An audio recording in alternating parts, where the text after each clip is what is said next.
This is the Phuket News Hour with Tim Shaw. Join the conversation on our Facebook page, facebook.com/Phuket Live Radio. Hello and welcome to the program. Some of the stories making news in the ASEAN region today. The Laos Government is seeking repatriation of young workers from Thailand. Indonesia's economic woes linked to executions, according to an Indonesian lawyer. The HIV policy on foreign visitors to Singapore gets lightened, and the Philippines recruiting more citizens to its army. All these stories and more, plus the local and national news from the Phuket News Centre. We'll check out the latest too from the BBC World Headlines. All this and more here on the Phuket News Hour, brought to you by the Kids Club Phuket. Lots of news on the way. The news you need to know. This is the Phuket News Hour with Tim Shaw. Some of the stories making news in the ASEAN region. The Vientiane Times is reporting that the government will continue to coordinate with the Thai embassy in Laos to provide assistance and repatriate Lao workers who were allegedly found enslaved and kept in cages on a farm in Thailand. Officials from the Thai Ministry of Social Development and Human Security paid a visit to the Lao Women's Union in Vientiane yesterday when Lao officials raised the case with them. Lao officials from the Secretariat to the National Steering Committee on Human Trafficking are still waiting further information from the Thai authorities before they visit the labourers with a view to repatriating them. According to Thai media reports, the 14 Lao workers in question are being housed in a detention and rehabilitation centre in Nakhon Pathom province. The government has expressed concern about the situation and hopes to see the Lao workers reunited with their families as soon as possible.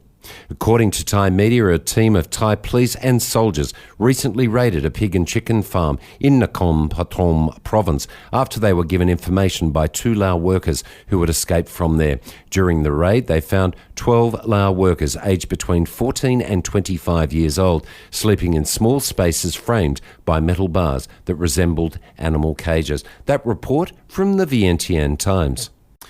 According to an Australian abc.net.au news report by former Indonesia correspondent Hella Brown, Indonesia's struggling economy cannot afford another execution, according to the Bali 9 lawyers. Indonesia's struggling economy could be one reason why there has been little word of the country's new round of executions, according to the lead lawyer of Andrew Chan and Myron Sukumaran. Australians Chan and Sukumaran, the ringleaders of the so-called Bali 9 drug ring, were among several foreigners shot dead in April this year. According to high-profile Indonesian lawyer and professor Todang Mulya Lubis, who has been in Australia to talk about an ongoing campaign against the death penalty, is it too early to say if the economic slowdown was a contributing de facto moratorium? Late last year, Indonesian President Joko Widodo, also known as Jokowi, said there would be no clemency for more than 60 people convicted of drug offences, and 2 rounds of executions were carried out in the earlier part of 2015. Indonesia's economic growth has now dipped below 5% for 2 consecutive quarters this year, and much needed foreign investment is yet to pour in to help build up the nation's depleted infrastructure. The shooting of Chan and Sukumaran and several others, including a Brazilian man with mental health issues, saw substantial international pressure, including from the United Nations, put on the President of Indonesia. Mr. Widodo was also supported domestically by pushing back against what he has seen to be international meddling and for taking a strong stance against the drug trade. That report from abc.net.au, former Indonesian correspondent Helen Brown. More news on the way. This is the Phuket News Hour. Missed something? No problem. Listen to the Phuket News Hour any time of the day. Programs posted daily on the PhuketNews.com/radio and on our Facebook page, Phuket Live Radio. A story in the Bangkok Post. Police Chief Somyot Bumpanwong on Monday awarded a 3 million baht bounty to members of the Royal Thai Police team, whose investigation led to the arrest of a suspect in the Erawan Shrine and Satorn boat pier bombings. Police General Somyot said of the total, 1 million baht was from his own pocket and the rest was from his friends. He had 3 bundles of cash totalling 3 million baht in front of him at the press conference where he made the announcement. The police chief affirmed the arrest of the suspect was the result of the arduous work of the investigation team, including Police General Chaktip Chai Chunda, the Deputy Police Chief, who would succeed him on October the 1st. Other members of the team included Special Branch Police that were led, and also the Metropolitan Police and other divisions. The police spokesman said that officials were in the process of seeking court approval for arrest warrants for more suspects, but declined to elaborate. As we reported on the Phuket News Hour, police on Saturday arrested a foreign suspect who has yet to be properly identified, but who was believed to have been involved in making and passing the improvised explosives to the bombers. They also seized bomb-making materials and forged Turkish passports. That story from the Bangkok Post. Moving to Mae Sot in Myanmar, a groundbreaking ceremony was held on Sunday for the second Thai-Myanmar Friendship Bridge that will play a key role in the East-West Economic Corridor traversing continental Southeast Asia. Chara Revitt with this report.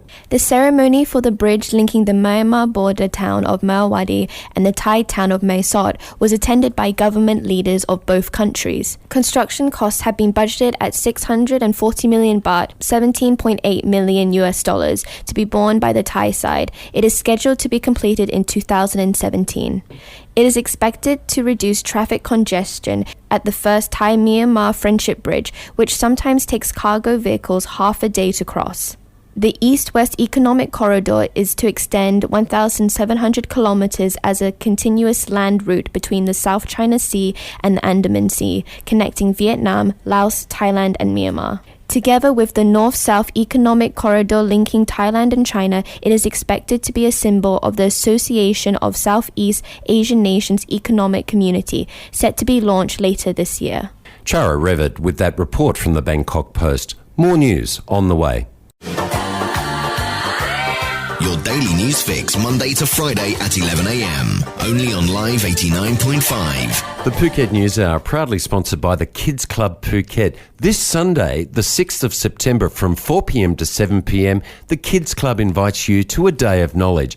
It's a fun, information and entertainment afternoon and evening organised by the Phuket Mummies Club for this Sunday, the 6th of September, starting at 4 p.m.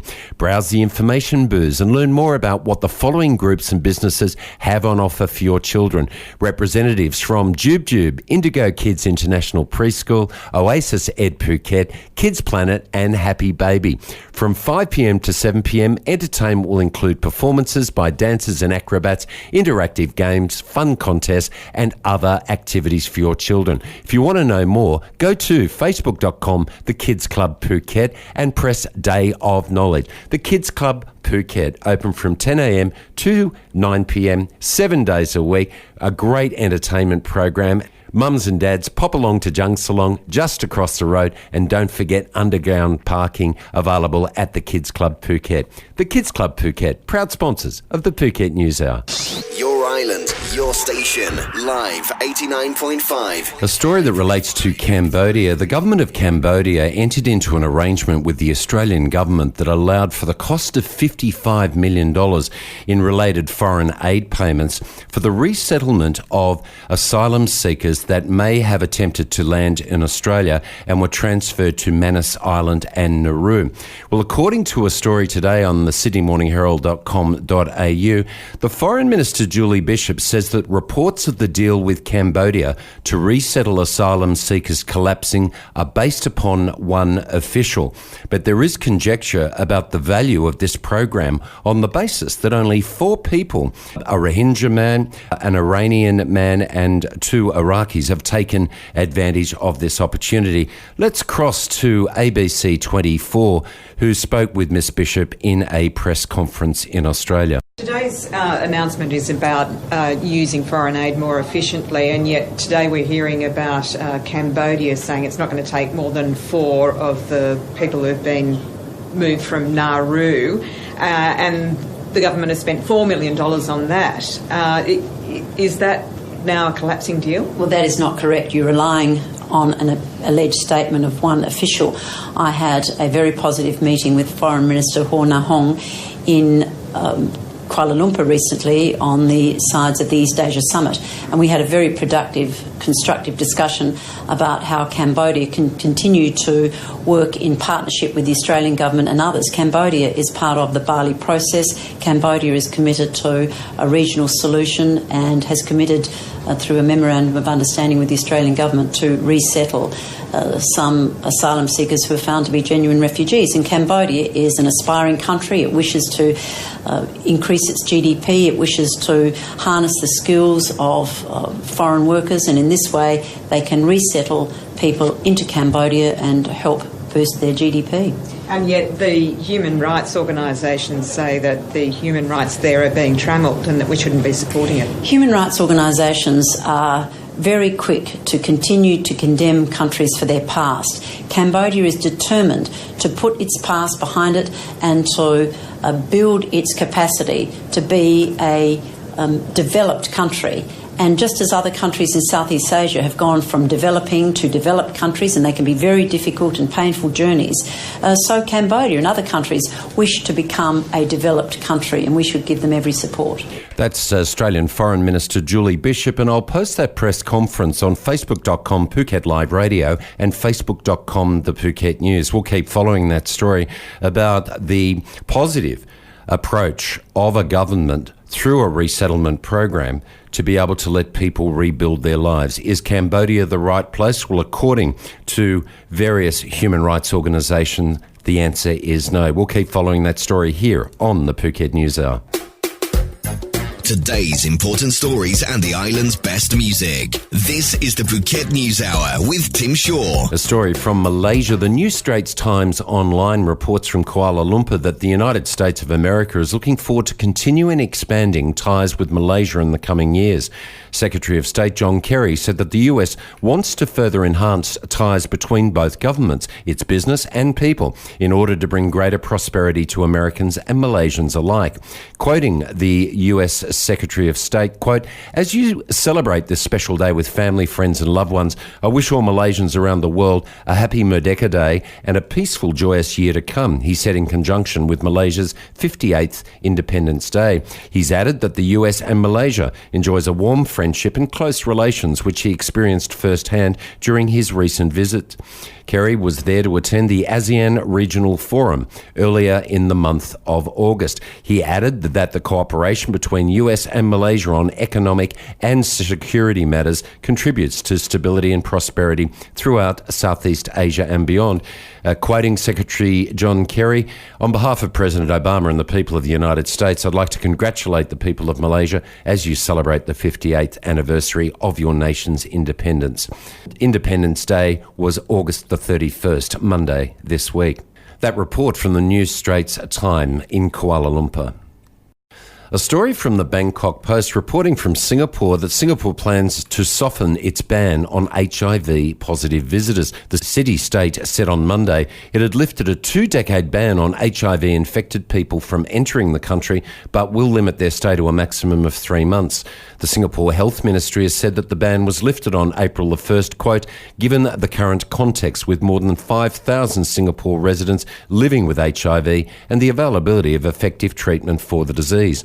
The 3-month restriction is apparently aimed at preventing long-term residence by foreigners, such as those looking to work in the island nation or looking to accompany a child studying there.